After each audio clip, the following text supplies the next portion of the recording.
Hello everyone, today I'm going to show you how to move photos from files to gallery on iPhone.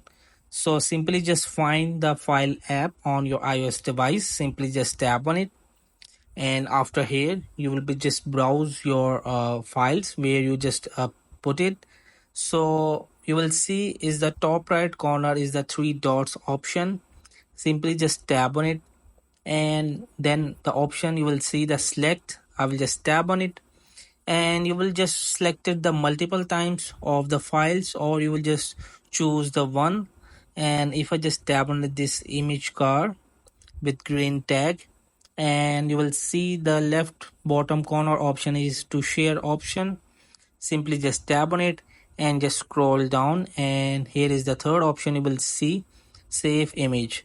Simply just tap on it, and it will be just move photos from files to gallery on iPhone. So hope this video helped you. Please don't forget to like and subscribe and get notified for more videos.